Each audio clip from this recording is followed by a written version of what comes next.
Hello, friends. My name is Taylor, and I am joined by Kelley. Hello. And we just got off of an amazing interview with Andrew Aziz of Aziz Studios. But first, Kelley, how are you doing today? I am good. I last week I sent off my last wedding, so I am backlog free and just taking some time to focus on myself. So I'm actually doing a 3-day juice cleanse right now. So if you hear my stomach growling a little bit, that's probably why. Taylor, what about you? I'm good. I have 1.5 films left to edit. We're sitting here at the end of January, so I feel like I really gotta kick things into gear. Feeling Good a for little bit of you. pressure. Yeah. Uh, Excited to have those done. Yeah. Yeah, honestly, I feel like this is a little early for me to be done with a backlog, but I kind of pressed through to get it out there, and we kind of ended our season a little bit early, so it allowed for me to be done a little earlier. But generally, I feel like I'm kind of delivering like through February for 2022. So, feeling great, and yeah. Well, I envy you, but I don't envy the juice fast. That takes a lot of, I don't know, a lot of something. I could never. Yeah, I'm on day 2 currently, so I'm in that like why did I do this to myself phase. So tomorrow is the last day and I'll feel brand new. Brand new for a new year. Well, we just got off of this amazing interview with Andrew Aziz, and we talked all about editorials. I thought it was an amazing episode. What did you think, Kelley?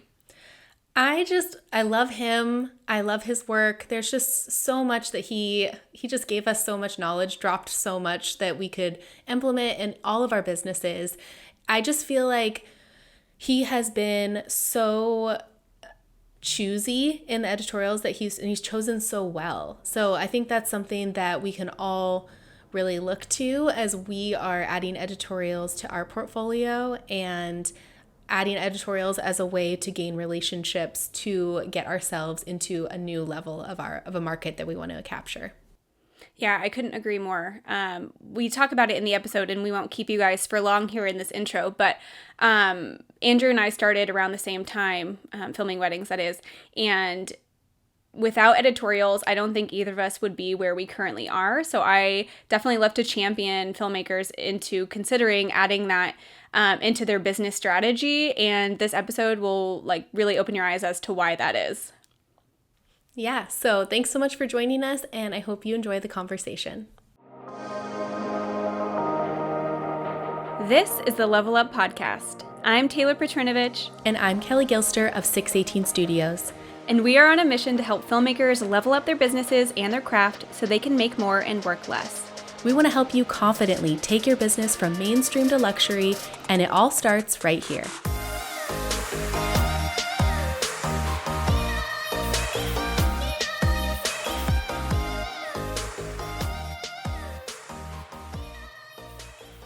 So today we have someone really exciting joining us on the podcast. We have Andrew Aziz with Aziz Studios. And Andrew, I just have to say that I can't remember exactly when I found your work. It was on Instagram, and I just immediately thinking like, wow, these guys have it dialed in. I remember just like scrolling through your feed, like amazed, like on video after video. And I just think your work is so beautiful. You guys do such a great job, and you serve the luxury market so well. So I'm really excited to have our listeners here with us with you. Thank you so much. Well, it's good to be here with both of you. This is exciting to kind of be on this Zoom call. But yeah, I'm looking forward to this. Andrew, you and I met at Engage, which is so exciting. We're a Yes. because Yeah. of Engage Yeah. Using the story. hashtag. Yes. Yeah, and it was so fun to meet you. I loved having the opportunity to meet like so many filmmakers, but especially you. You stuck out Well, thank you. in my mind, and so when we were choosing guests to come on this year, Kelley and I knew that we had to have you. So Oh, thanks, guys. Yeah, it's so good to. It was good to meet you as well, Taylor. We've known each other across social platforms, so it's good to finally meet you in person as well. So, Andrew, just give yourself a little bit of a bio on, or let's get a little bit of a bio on you. Tell us how long you've been in business, the area that you serve, and yeah, just a little bit about you. Yeah, so I've been a filmmaker for about 6.5 years now.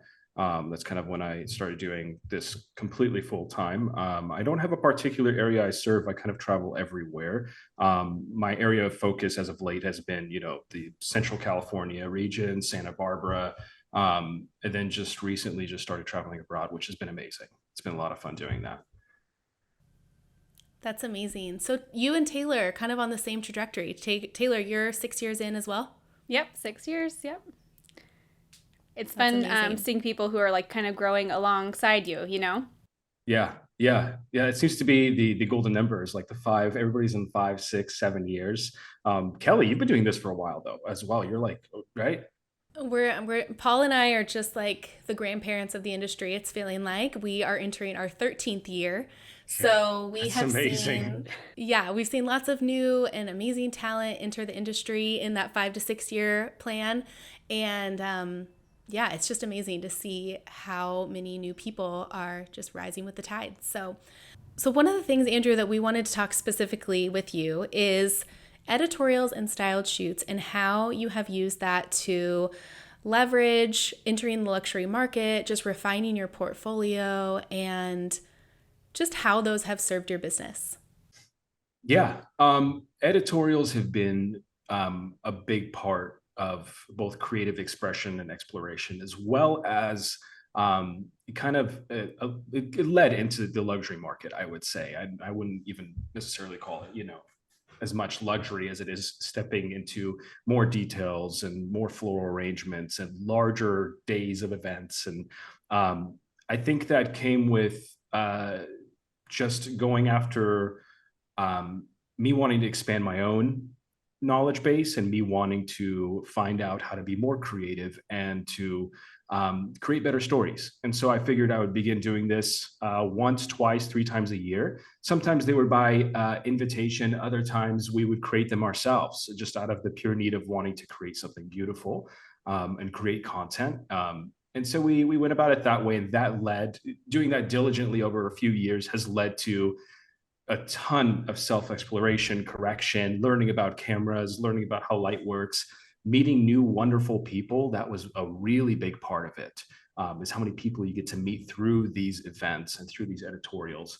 And that slowly over time that got to showcase our work and what we're capable of, and I believe has led to some sort of entrance into the market, that market. I would definitely say so. It's so nice that you are able to do a couple of those a year. I think that for me personally, I should be better about leaving space for those editorials and shoots. I feel like we just get so stuck in like personal life things and our regular shoots and things that we kind of forget. I remember like a planner approached us to do one last August, and I was like, gosh, it sounded amazing. I was like, I wish we could, but like we're just kind of keeping our heads above water right now, entering the busy season. And I know that if we would have been more intentional about setting time aside for those types of things, we could have made it happen. So going into each year, do you feel like you have to set time aside for those? Yeah, I purposely, to be honest, completely set 1 or 2 aside now, right? They used to be more frequent, 3 or 4 as you get busier. Of course, like you said, keeping your head above water with editing and with travel and family. Yeah, I try to leave space 1 or 2 during the week. They're usually during the week, sometimes on the weekend, depending on what's happening. But usually during the week, I plan 1 or 2 a year where I know I'm giving myself space, mind space or head space before and after, and then dedicating that week to complete focus on inspiration, what I'm bringing in, what I'm putting out, and who I'm spending time with that week. And those have been so good, usually before the season and after, or during before my busy time and after my busy time. I'll find like the most compact. I have this many weddings in a row, right before that and right after that, and that allows me to begin looking at all the inspiration I have, and then afterwards when you're kind of feeling like, wow, I just shot so many weddings, I'm so tired, right? You're just in this zone of editing now. You get right back in your inspiration, and that leads you to push into this creative editing phase that you have, and it's a beautiful thing when you're able to have that. I was going to say, I love that because it sounds like you just have this beautiful harmony and balance with it. And so I really admire that. I feel like in my own business, I should do that as well. And then, Taylor, what were you going to ask?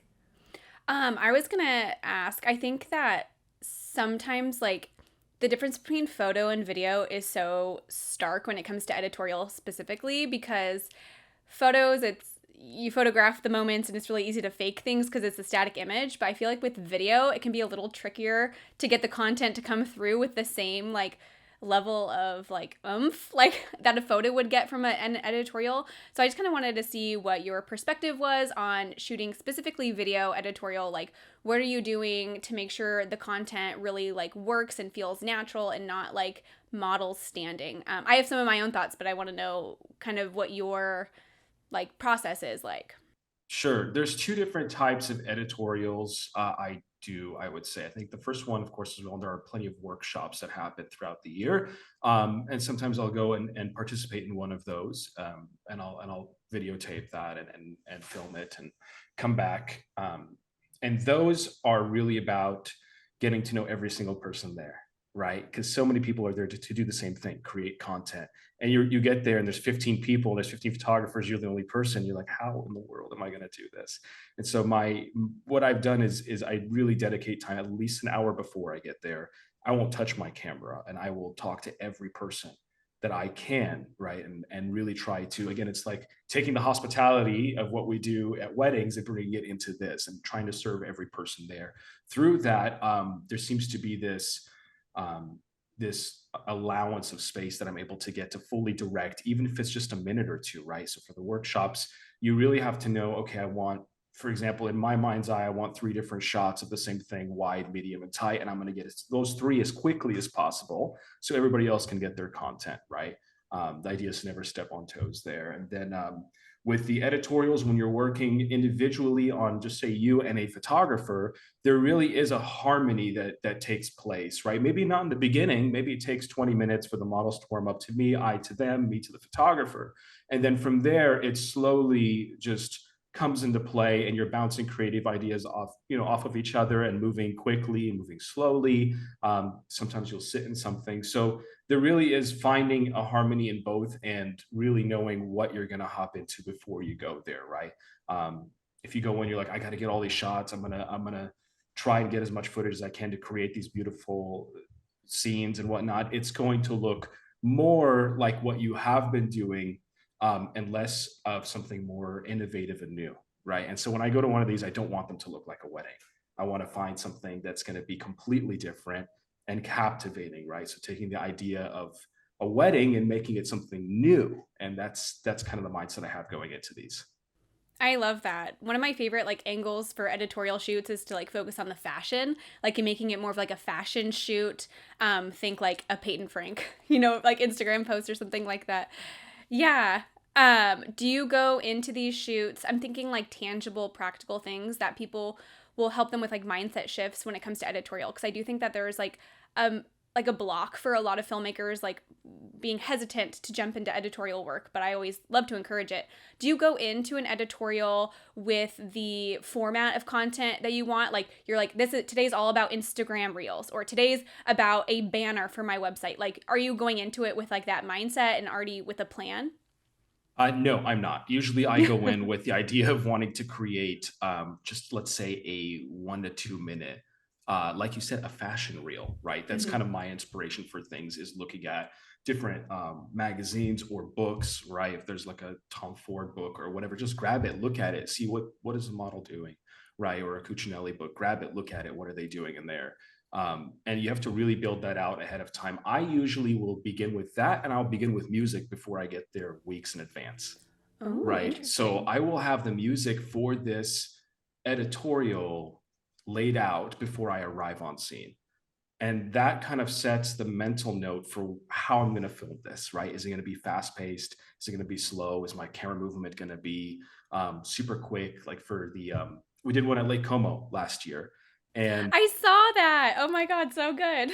it was so fun, but I went into that mindset of, um, I don't know, it was a kind of a mix of a few different films alongside like the latest like Chanel line, and I kind of went into that with that mentality. So I knew for the boat scenes, I want a lot of water and I want a lot of movement to show the speed. They aren't going very fast, right? So you have to kind of create the momentum for that. So you just think, what do you want? What do you want it to feel like, right? Is the music in sync with what you want?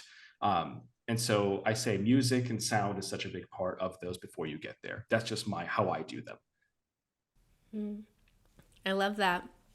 I feel like too, it's really helpful with those editorials. Say you're looking to add something a little more fast paced to your portfolio. Say you have a lot of things that are more like ethereal and beautiful and slow moving, and you have those that couples see for potential weddings. But I think it's also helpful to see that like you can cut in like a faster speed, quicker cuts, if that's kind of what the couple's personality is for the wedding day. Looking at those editorials, even though you're not going into the mentality that you want to film, you don't want to film it like a wedding, but essentially couples will see that if you're showcasing on your website, and they can kind of put themselves in, in that vision for their wedding, and then seeing that you're multifaceted, you can do lots of different things, and that you can serve them based on what they're looking for as well. One thing I wanted to go back to a little bit, because I think a lot of the times when people think of editorials or styled shoots, filmmakers think that it's really just there to serve their portfolio. But like you said before, when you arrive on an editorial set, you're just spending an hour just making connections with the people that are there. And I think that's a huge other part of editorials. So talk a little bit about just the relationships that you can form through editorials and the benefits of that. That's a really big one. Yeah. The relationships that we have formed from meeting people at these editorials and workshops has been amazing. They've led to friendships that have been long-lasting friendships. They've led to creative discussions, and it's been really good. So I think that out of everything, really spending time to get to know each photographer that's there, seeing what their portfolio looks like, how they see the world, and that leads to just more, not even just your connections, right? It leads more to an expansion, first off, of your creativity, right? You're seeing things that people see in a different way. And the second part is, as a filmmaker, you're able to also provide something that photographers don't have, right? Which is a video, right? And in a world driven like today, you're providing something that's also a creative asset and a creative expression that others might also want. Some people want it, some people don't want it. That's okay, but you're creating something beautiful to share with everybody else as well. And that's another really, really fine point when you're going to these editorials, right? The other thing is, once you've worked with somebody, like I said earlier, in harmony, right, so well, I've shot events, with some of these same photographers.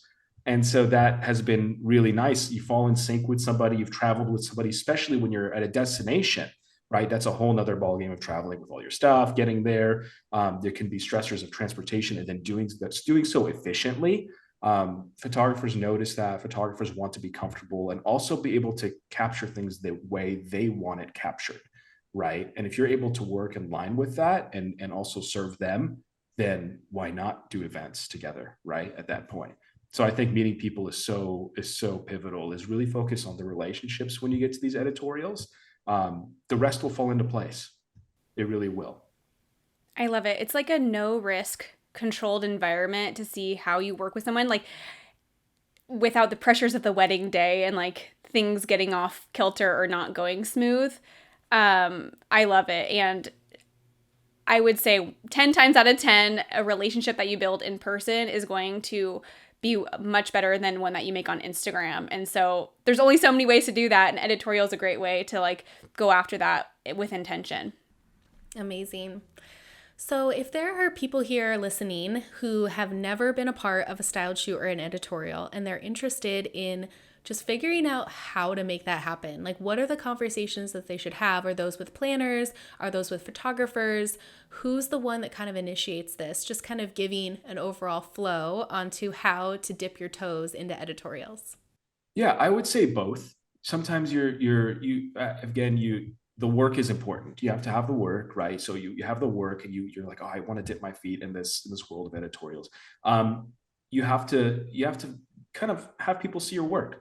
So get your work out there, post videos, show a little bit of that style through what you do. And then sometimes you'll see these beautiful stories come up of, hey, we're doing this workshop in Spain, like Como, Morocco.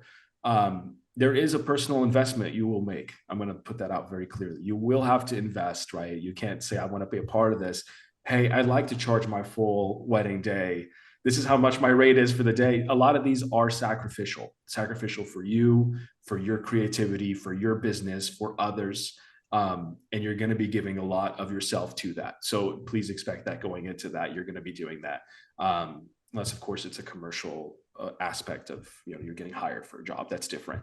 But yes, I've contacted people personally, said, hey, I noticed you're going to wherever, in the world. I'd like to join you. Do you have a spot open for a cinematographer to join? And if so, like, here's a link to my work and here's what I can provide, right?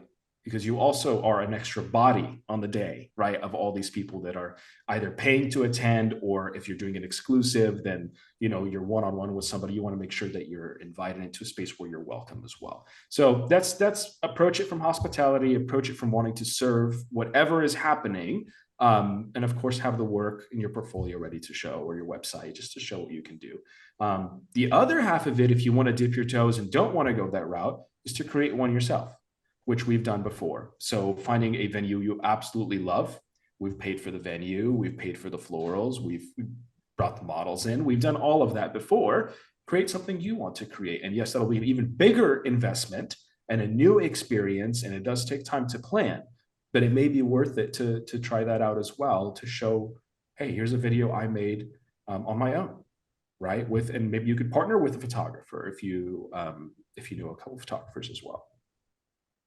Yeah, going that route too, it's kind of nice because then you have full creative control, rather than just stepping into maybe whatever the planner has decided for this, editorial or all of that. So two very good options, going on and like forging it yourself, which does take probably more of a financial commitment and a time commitment, or hopping on with something that a planner already has going. So man, I'm just so encouraged now myself to do more editorials. I feel like we've been a little bit out of the editorial game for a bit, but everything that you've produced from editorials has been absolutely incredible. And I know that so many other filmmakers out there would really benefit from having those types of things on their portfolio. Yeah. I would love to talk a little bit about how that has directly impacted your growth. You and I, we've already said, like, we started around the same time. We're like along a similar trajectory. I used editorials really to my advantage when it came to stepping into a new segment of the market. Can you speak a little bit to that and how it can round out your content and portfolio? Yeah, absolutely. Everybody has a vision of where they'd like to go, I believe, but asking yourself the question of, where do I want to be going in this business, in terms of location, in terms of overseas or not, international or not. Those are all really important things to ask yourself. The type of weddings: do I want tented events in my portfolio? Do I want old French chateaus? Do I want English garden? What do I want? Right. And that's, again, based on your inspiration. From there, when you begin to film these and you can show, again, the colors, the aesthetic, the movement in these particular regions, first off, you're going to get the natural growth from the location. That's the biggest thing, right? You're going to be, whatever venue, location, city, place, you're going to get that location on the SEO portion of things. The other half of it is going to be showing that you can go to a location with your gear, film something super beautiful, and have it be a success, right? That'll lead to, I've had, I would say, people reach out from that location, from that one editorial, to film a wedding before, and that you will have growth from it. That's just part of it. It could also lead to brand recognition with the dresses that you're filming with, right? Because there's such a large collaboration of vendors you're working with. It could lead to other potential career paths. I know, Kelley, you do a lot of commercial films, right? You and Paul. So it could lead to more of that as well. Or if you're using a particular type of gear, right? That's another one. That's a huge one. Showing the latest capabilities of a camera and partnering with whatever camera you may be using to create something beautiful, right? So as much collaboration as possible will lead to business growth in both the equipment portion of things, the vendor connections, as well as event connections. Love it. Yeah, it's so fun. So fun. I know. It's just so fun. I feel like when us being in the industry for 13 years, we were just having a conversation yesterday with another filmmaker who doesn't do weddings anymore, but he was saying like, oh man, like, are you sure you still want to do weddings? And I'm like, I still love them. And I love them from a whole different way that I used to love them a decade ago. Now I love it because I love the brides and grooms and I love being able to produce films, but I love like our industry. Like our industry is so fun and it's filled with so many amazing people. And speaking on to editorials, any sort of chance that you have to collaborate with those in the industry, it's just makes for such growth and, keeps me from burning out. I think other people can speak on that too. It keeps them from burning out, keeping things fresh. And so I think that all around, they're just amazing. They're great. Burnout is real. It really is. It is real. I could speak to that personally, and it's just these type. You need to have the ability to create. Create untethered. You have to have it. Otherwise, you're going to collapse, right? At one point or another. Creativity is a part of what we do. Of course, there's the business side of things. I think it's 50-50, but I think having that creativity and find a way to break norms in our form of expression in film, specifically with weddings and vendors and locations and travel, like that's really great both for your brain, right? For creativity has so many different parts of the brain that it's using. I mean, you're just expanding on that, and that's going to reflect in your work, both physically, emotionally, creatively, all of it. So true. It's like flexing that creative muscle. Like the more you do it, the more creative you're able to be. Yeah.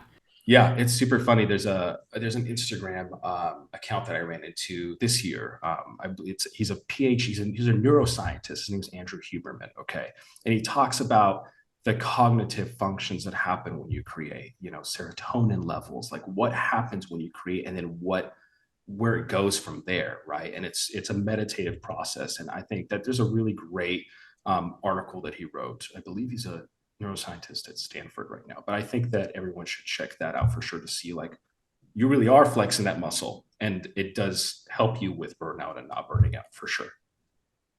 I love it. Is it okay? Can I take us like a flip a 180 here really quick? I meant to ask the beginning of the episode.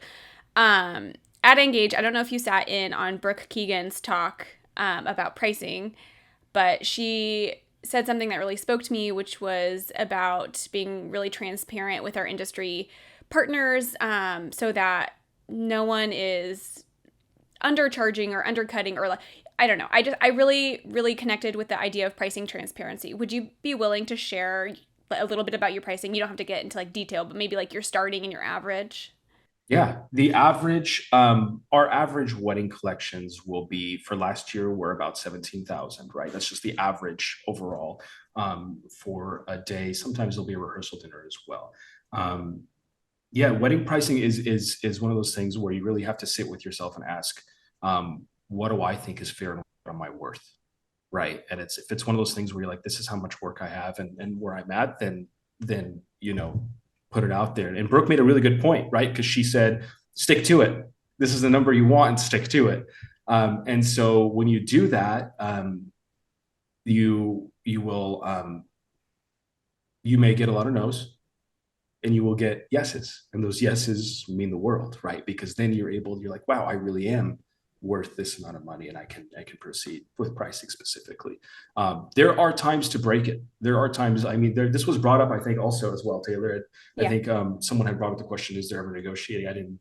And I think to me personally, I'm only speaking to myself because this just applies to what I've done. There's absolutely a time to break it for me. If there's an opportunity I see that's going to be creative, fun, and most of all, like a wonderful experience, and there's a budget limit of some sort to an extent, I'm going to do it. Yeah, it's so true. I think that every wedding will pay you in one way or another. It's not always a monetary payment. Sometimes it'll pay in portfolio or connections. But it's really good to be able to recognize when it might not be a financial payment. Yes. When you're looking at it like this is not, this isn't going to work for me, then it isn't going to work for you. And if you have, we all have intuition to an extent, right?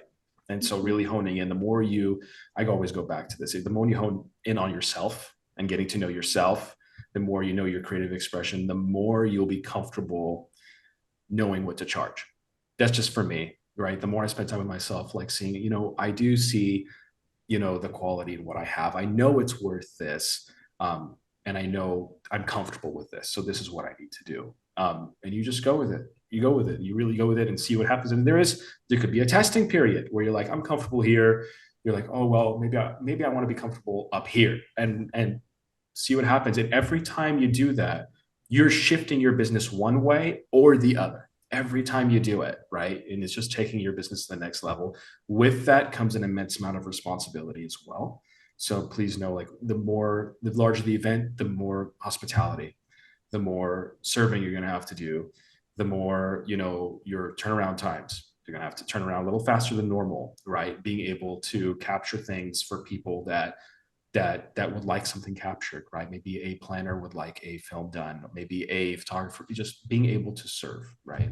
Through these beautiful events. And you'll want to, for sure, when you get there and you see how beautiful everything is. Oh, this is amazing. Look at all the work that people put in. So it's great. Andrew, this has been amazing.